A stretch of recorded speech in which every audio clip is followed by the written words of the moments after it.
Okay, so we're going to talk about a few of the questions I've been asked over a period of time of fishing, and people I know, work with, ask me how I'm doing, what I'm doing, how I'm rigging up for catfish. So we're going to get into that now. I got a variety of stuff laid out here in front of me of the stuff that I keep with me and I take with me on my boat to go catfishing. So the first one is your standard Carolina rig. Standard, any sinker slide works. I buy most of these from Amazon. You can get them from Sportsman's. I'll put links in the description for all of these. So, this is your standard Carolina rig. Sinker slide.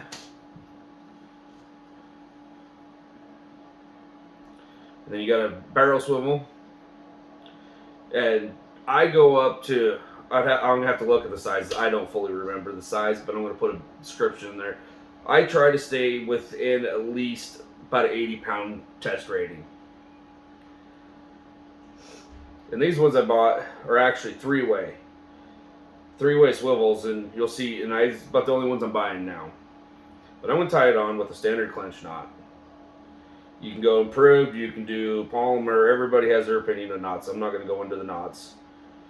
Maybe another video I will, but for now, standard clench knot tied on. And with braid, I should get braids. Cut your tag in, just like that guy. And I'll stick with about 30-pound mono for a leader. I don't go much higher than 30. I don't really go much lower for 30 than with catfish, especially in that Snake River. You never know, sturgeon could be on the other end of that. Hopefully not, because this rig here is not quite rated for him. They're a little bit bigger. But this is a similar rigging, Carolina rig. That goes on, standard clench knot. And I found you can get into all these knots, but standard clench knot never fails.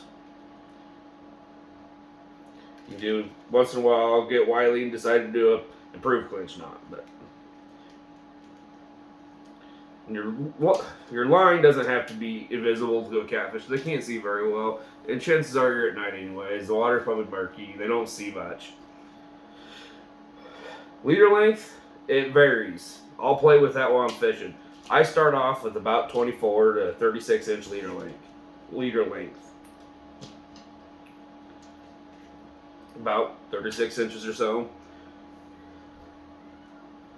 And then depending on my bait, if you're going to do cut bait, I'm going to go with a circle hook. I do quite often 3/0 circle hooks. If I'm going to go shrimp, liver, anything other than cut bait, I'm probably going to go to an octopus offset hook, possibly.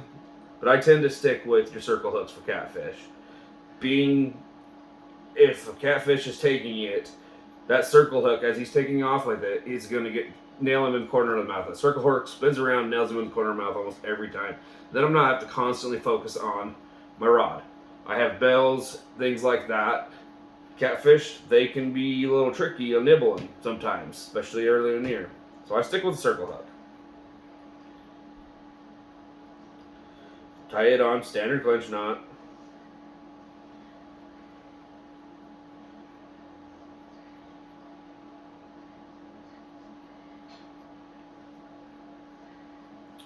Clip the tag in, and you're ready to go. That's all it takes.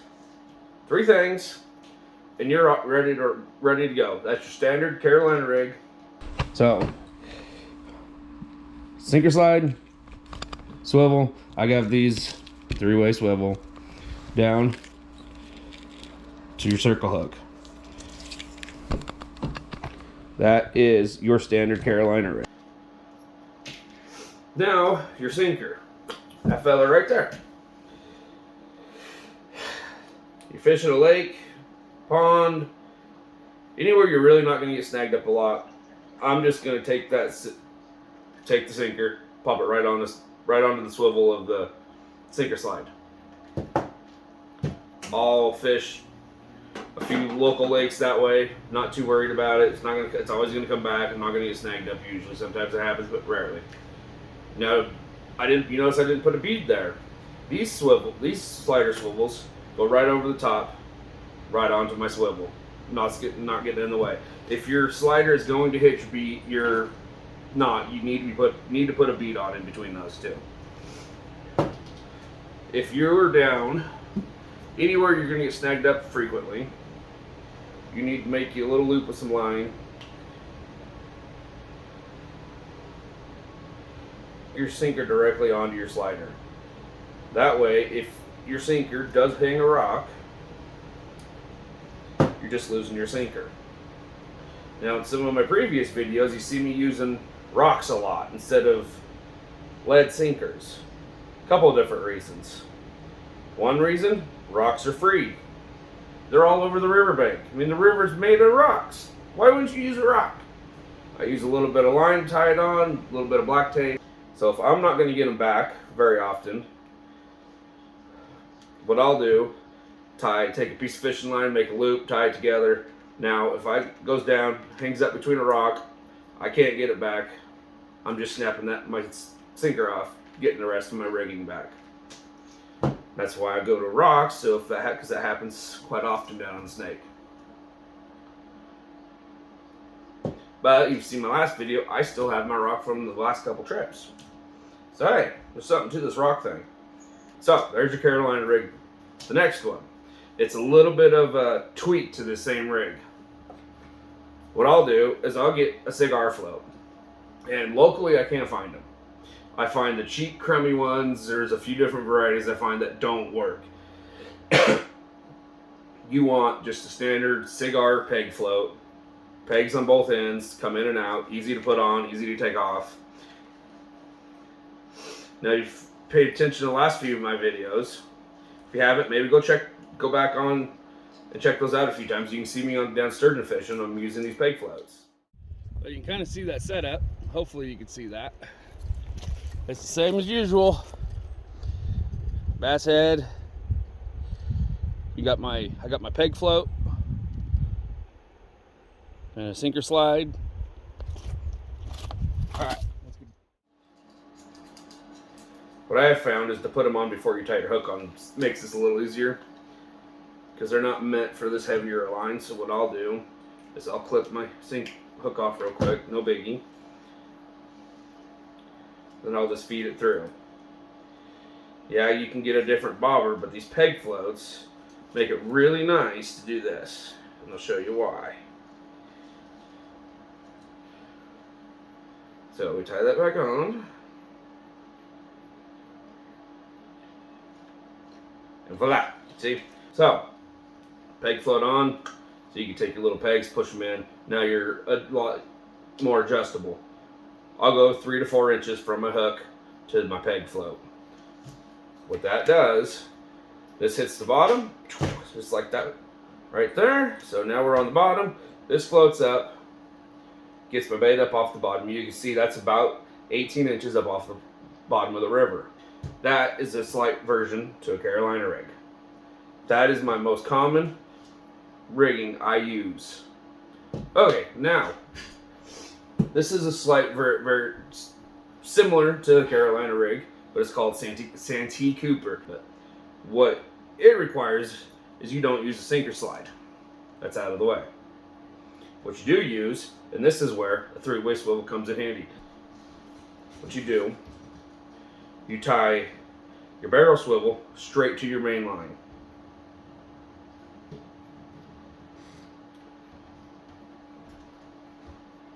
Hey, Dan. Today. Main line right onto your barrel swivel.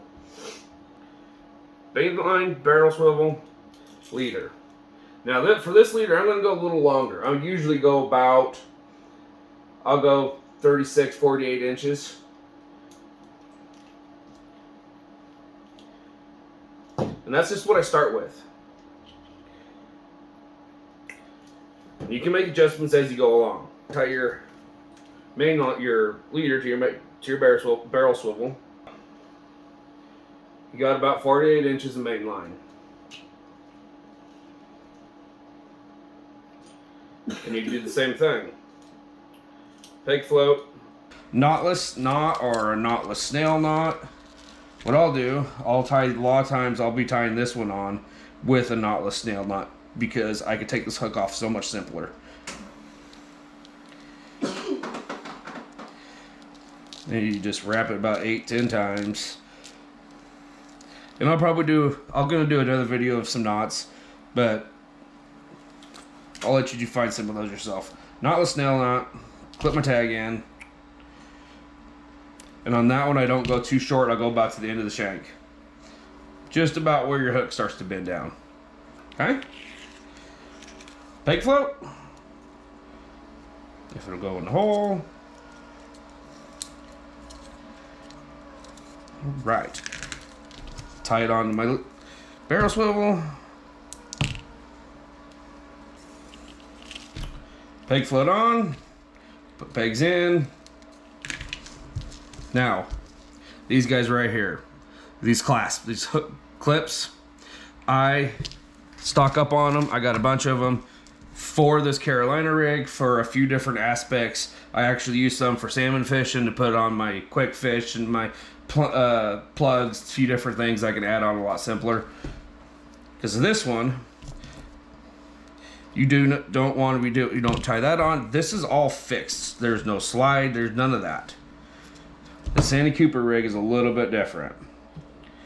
So what you can do, take it off both ends. Say I unhooked here and here, and then I'm going to put this one. So we're going to put that through my leg of that barrel swivel, the 3-way. Clip it on. Now it's almost like it's permanently fixed. Besides, you can unclip it. Then barrel swivel, sinker, main line, down to your leader, peg float, hook. Now if you look here, you see what that hook's doing, how it's kind of curling back. That's why I use the knotless snail knot, is it kind of curls that hook back into itself. What I'm going to do with this rig, I'll do a few different variations of it. If I decide to get all fancy, because sometimes being all fancy is fun, we're going to add a few different things to it. I'm really kicking myself, I can't remember the name of these. But, anyhow, that's beside the point. I'll put that link in there and you guys can go find them. I'll add these floats on. Tie it on. And these ones I don't use, I only use in the boat because I don't want to lose them. And they do help. If I haven't caught a fish, I'm going through all these, adjusting, I'm changing my lengths, I'm changing my tactics a little bit before I'm changing my location. Sometimes that's probably the wrong way of doing it, but I've tried the 30-minute rule, staying in one spot 30 minutes, moving. I spend all day moving. So it doesn't seem to help on the snake. I'm changing tactics first. I'll fish one tactic 15, 20 minutes, nothing, I'm changing. And I'm also rotating through my baits. And we're going to do a video about baits as well. So if you look at this one, he's got the float down to, these are 6/0 octopus circle hooks, as is that one. You can see that one is, you can pull it off more, you can add a bigger hook. So that's another variation of the Santee Copper Rig. And sometimes I'll add a Rattle. These Rattles, I think you might be able to hear it, they rattle. Creates a vibration in the water. Catfish will hone in on a vibration inside that water. They're going for scent, vibration, and these Rattles, I have no solid evidence they work or not, but it's kind of fun just to have them on there. So I'll pick up some more this year. And so you can tie that on. I always have some beads. Sometimes I'll just throw a random bead on. Sometimes I'll add other ones for fun. It really, I don't think makes much of a difference. The only time I think any beads for catfish are going to make any difference is if they're glow in the dark and or UV. Fish see UV, catfish don't see very well, so it might help you hook up on a few more bass while you're catfishing. Maybe a flathead might like them a little more. I don't know. I do it just purely because it's fun. Tie that one on. We'll just do a quick sit. Knot, standard clench, done. Now, you can see I have my float, hooks, and this Rattle will sit out there and hit the current and spin and rattle. It's kind of fun. Another variation to the float. Now I'm going to look at this Demon Dragon. I do like these Demon Dragons. I won't have all these beads and this Rattle on here when I'm doing this Demon Dragon, because you can hear it rattling. They sell them in multiple different colors. You buy them on Amazon and they're clear. You can get them where you can paint them. That's just a personal preference. They can't see this. They don't care. I promise you they don't care. What they care about is it's the float and it rattles. That is truly all that really matters. And sometimes they won't touch these and I'll get bites on the just a standard Carolina rig. Sometimes when I'm running a Carolina rig in one of these Rattlers, this Rattle is the only one getting hit. You can see what it's doing. Hangs back there a little bit, tied 2 hooks on, double hook it, because sometimes that double hook makes a difference, and it rattles pretty loud. Creates a vibration in the water, attracts fish.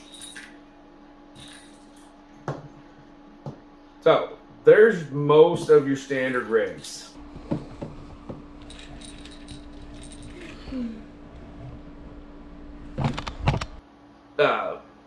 I do this tactic a lot on little lakes and ponds. What works better is running floats. Whisker Seeker float, it's got a light on it. So, floats. You can go cheap, expensive, whichever you want. It really doesn't make much of a difference. You can get to the point where you can buy these cheaper floats, slide these bobbers down just a touch, and you can buy those little clip-on glow sticks, so you can do this at night. So you make sure you slide it the right way, up your main line, not down your main line, a little piece of plastic. And please throw these in the water, don't throw them on the bank, put them back in your tackle box and bring them home. They are not biodegradable. Discard them properly. Now I'm not going to go super tight yet. So you got your bobber stop. So what I'll do is I'll run a smaller bead first, then a larger one to my bobber stop. That way, the smaller one goes first, can't get past that bobber stop. We'll slide that up a little ways. It's like magic. Comes out the other end almost instantly. Barrel swivel.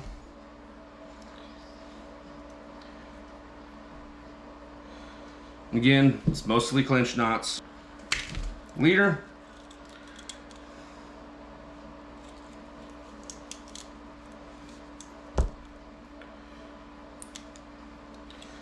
And now, for your hooks, doing these bobbers, slip bobbers, sometimes I'll run a circle hook. I'll run these circle hooks, but a lot of the times I'm just running your standard 3/0 octopus offset J hook. Slip knot, couple beads, slip bobber. Then you're gonna want another bead under your bobber to protect your knot. Barrel swivel, tied on with your standard clinch knot. Just like that, voila. So far, this is what we got. Slides up and down, nice and smoothly. This one, I'm gonna go quite a bit shorter of a leader. Starting off just over about 18 inches, 24 inches. I'm not gonna go much longer than that. You wanna get your kids out there and start fishing. And you want to go do some catfishing and you just get started, buy some cheap hooks. Buy some of the cheaper stuff. You don't got to get all expensive and all crazy about it. You can do it fairly cheap. Tying all this on.